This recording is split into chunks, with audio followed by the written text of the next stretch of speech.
ഏറെ അനിശ്ചിതത്വങ്ങൾക്കും ചർച്ചകൾക്കുമൊടുവിൽ അമേരിക്കയും ഇന്ത്യയും തമ്മിലുള്ള വ്യാപാര കരാറിന് അന്തിമ രൂപം നൽകിയതായി പ്രഖ്യാപിച്ചിരിക്കുകയാണ് US president Donald Trump. Indian ഉൽപ്പന്നങ്ങൾക്ക് ചുമത്തിയിരുന്ന പകരം തീരുവ 18% കുറച്ച അമേരിക്കൻ പ്രസിഡന്റ് ഡൊണാൾഡ് ട്രംപിന്റെ നടപടിയെ പ്രധാനമന്ത്രി നരേന്ദ്രമോദി സ്വാഗതം ചെയ്തു. തന്റെ പ്രിയ സുഹൃത്തായ ട്രംപുമായി സംസാരിച്ചതിൽ സന്തോഷമുണ്ടെന്നും ഈ പ്രഖ്യാപനത്തിന് 140 കോടി ഇന്ത്യക്കാർക്ക് വേണ്ടി നന്ദി പറയുന്നുവെന്നുമാണ് മോദിയുടെ പ്രതികരണം. ലോകസമാധാനത്തിനും സ്ഥിരതയ്ക്കും ട്രംപിന്റെ നേതൃത്വം നിർണായകമാണെന്ന് വ്യക്തമാക്കിയ പ്രധാനമന്ത്രി സമാധാന ശ്രമങ്ങൾക്ക് ഇന്ത്യയുടെ പൂർണ്ണ പിന്തുണ വാഗ്ദാനം ചെയ്യുകയും ഇരു രാജ്യങ്ങളും തമ്മിലുള്ള പങ്കാളിത്തം പുതിയ ഉയരങ്ങളിലേക്ക് എത്തിക്കാൻ ആഗ്രഹം പ്രകടിപ്പിക്കുകയും ചെയ്തു. തീരുവ കുറച്ച നടപടിക്ക് പിന്നാലെ ചില നിർണായക വിവരങ്ങളാണ് ട്രംപ് പുറത്തുവിട്ടിരിക്കുന്നത്. റഷ്യയിൽ നിന്നുള്ള എണ്ണ ഇറക്കുമതി ഇന്ത്യ നിർത്തുമെന്നും പകരം യുഎസിൽ നിന്നും വെനസ്വേലയിൽ നിന്നും കൂടുതൽ എണ്ണ വാങ്ങുമെന്നുമാണ് ട്രംപിന്റെ അവകാശവാദം. കൂടാതെ അമേരിക്കയുടെ ഊർജ്ജ സാങ്കേതിക കാർഷിക മേഖലയിൽ നിന്ന് $50,000 കോടി ഉൽപ്പന്നങ്ങൾ ഇന്ത്യ ഇറക്കുമതി ചെയ്യും.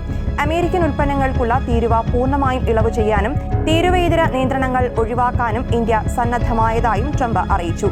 പ്രധാനമന്ത്രി മോദിയോടുള്ള ബഹുമാന സൂചകമായാണ് ഈ ഇളവുകൾ അനുവദിച്ചതെന്നും അദ്ദേഹം കൂട്ടിച്ചേർത്തു. അതേസമയം ഈ വ്യാപാര നീക്കങ്ങൾക്കെതിരെ രാഷ്ട്രീയമായ ആരോപണങ്ങളും ഉയരുന്നുണ്ട്. പ്രധാനമന്ത്രി മോദി ട്രംപിന് മുന്നിൽ കീഴടങ്ങിയതായാണ് കോൺഗ്രസിന്റെ ആരോപണം. എന്നാൽ ഈ കരാർ ഇന്ത്യൻ സമ്പദ്വ്യവസ്ഥയ്ക്ക് വലിയ മുതൽക്കൂട്ടാകുമെന്നാണ് BJPയുടെ പ്രതികരണം. നേരത്തെ 25% പകരം തീരുവയും റഷ്യൻ എണ്ണ വാങ്ങുന്നതിലെ 25% പിഴയും ചേർത്ത് ആകെ 50% തീരുവയാണ് India നേരിട്ടിരുന്നത്.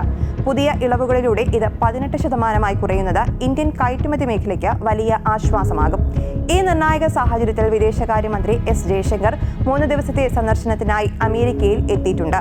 American state secretary Marco റൂബിയോയുടെ നേതൃത്വത്തിൽ നടക്കുന്ന ധാതു സംരക്ഷണവുമായി ബന്ധപ്പെട്ട മന്ത്രിതല യോഗത്തിൽ അദ്ദേഹം പങ്കെടുക്കും. നിർണായക ധാതുക്കളുടെ വിതരണവും അന്താരാഷ്ട്ര സഹകരണവും മെച്ചപ്പെടുത്തുന്നതിനൊപ്പം അമേരിക്കൻ ഭരണകൂടത്തിലെ ഉന്നത ഉദ്യോഗസ്ഥരുമായി അദ്ദേഹം ഔദ്യോഗിക ചർച്ചകൾ നടത്തും. ഇരു രാജ്യങ്ങളും തമ്മിലുള്ള തന്ത്രപ്രധാനമായ ബന്ധം കൂടുതൽ ആഴത്തിലാക്കാൻ ഈ സന്ദർശനം സഹായിക്കുമെന്നാണ് വിലയിരുത്തപ്പെടുന്നത്.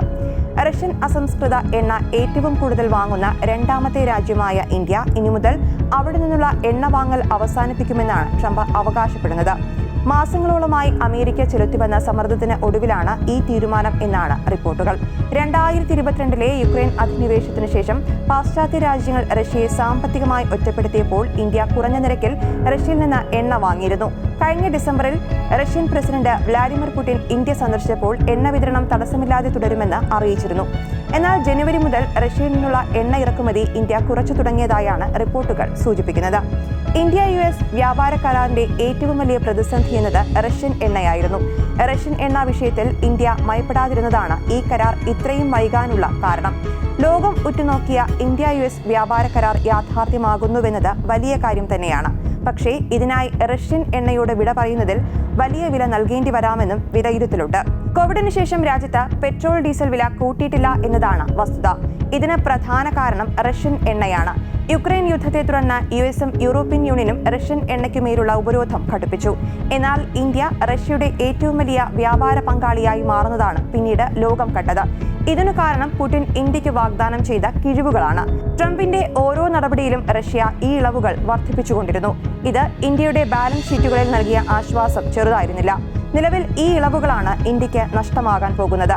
2022-നും 2025-നും ഇടയിൽ ആഗോള എണ്ണ വിലയേക്കാൾ ബാരലിന് $10 മുതൽ $15 വരെ കിഴിവിലാണ് റഷ്യ എണ്ണ നൽകിയിരുന്നതെന്നും റിപ്പോർട്ടുകൾ നൽകുന്നു.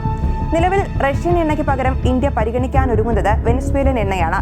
വെനസ്വേലൻ എണ്ണയ്ക്ക് ബ്രെന്റ് ക്രൂഡിനേക്കാൾ ബാരലിന് $8 മുതൽ $15 വരെ കുറവുണ്ടെന്നത് സത്യമാണ്. പക്ഷേ വെനസ്വേലൻ എണ്ണയുടെ ശുദ്ധീകരണം വളരെ കടുത്ത നടപടിയാണ്. പലരുടെയും പേടി സ്വപ്നമാണ് വെനസ്വേലൻ എണ്ണ. ചുരുക്കി പറഞ്ഞാൽ റഷ്യ നൽകിയിരുന്ന ഇളവുകൾ പൂർണ്ണമായി ഇല്ലാതാകുന്നു. കമ്പനികളുടെ ശുദ്ധീകരണ ചെലവ് കൂടുന്നു, മാർജിൻ കുറയുന്നു. ഇങ്ങനെ വരുമ്പോൾ രാജ്യത്ത് പെട്രോളിന്റെയും ഡീസലിന്റെയും വില വർദ്ധിക്കുവാനുള്ള സാധ്യത വളരെ കൂടുതലാണ്. കുറഞ്ഞപക്ഷം LPG വിലകളിൽ പ്രതിഫലനമുണ്ടായേക്കാം. റഷ്യൻ എണ്ണയിൽ നിന്നുള്ള മാറ്റം ഇന്ത്യയുടെ ബാലൻസ് ഷീറ്റിലും വലിയ വെല്ലുവിളിയാകും ഉയർത്തുക. ഇന്ത്യ മൊത്തം ഇന്ധന ആവശ്യകതയുടെ 85% അധികം ഇറക്കുമതി വഴിയാണ് നിർവഹിക്കുന്നത്. റഷ്യൻ എണ്ണയുടെ ഇളവുകൾ ഇവിടെ വലിയ ആശ്വാസമായിരുന്നു. വിദഗ്ധരുടെ വിലയിരുത്തലിൽ റഷ്യൻ എണ്ണ ഒഴിവാക്കുന്നത് ഇന്ത്യയുടെ ഇറക്കുമതി ബില്ല് $9 ബില്യൺ നിന്ന് $11 ബില്യൺ ആക്കി ഉയർത്തിയേക്കാം. ഉയർന്ന എണ്ണവില രാജ്യത്തിന്റെ കറന്റ് അക്കൗണ്ട് കമ്മിയും വർദ്ധിപ്പിച്ചേക്കാം. ഇത് രൂപയെ വീണ്ടും തളർത്തും.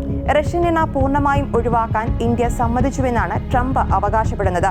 ഈ സാഹചര്യത്തിൽ ഇന്ത്യ റഷ്യ ബന്ധം എങ്ങനെയായി തീരുമെന്നും ഇനി കണ്ടറിയേണ്ടതുണ്ട്. അടുത്തിടെ Russian president Vladimir Putin India സന്ദർശന വേളയിൽ വമ്പൻ കരാറുകൾ ഒപ്പിട്ടിരുന്നു. പുതിയ പശ്ചാത്തലത്തിൽ ഈ കരാറുകളുടെ ഭാവിയും ചോദ്യം ചെയ്യപ്പെട്ടേക്കാം.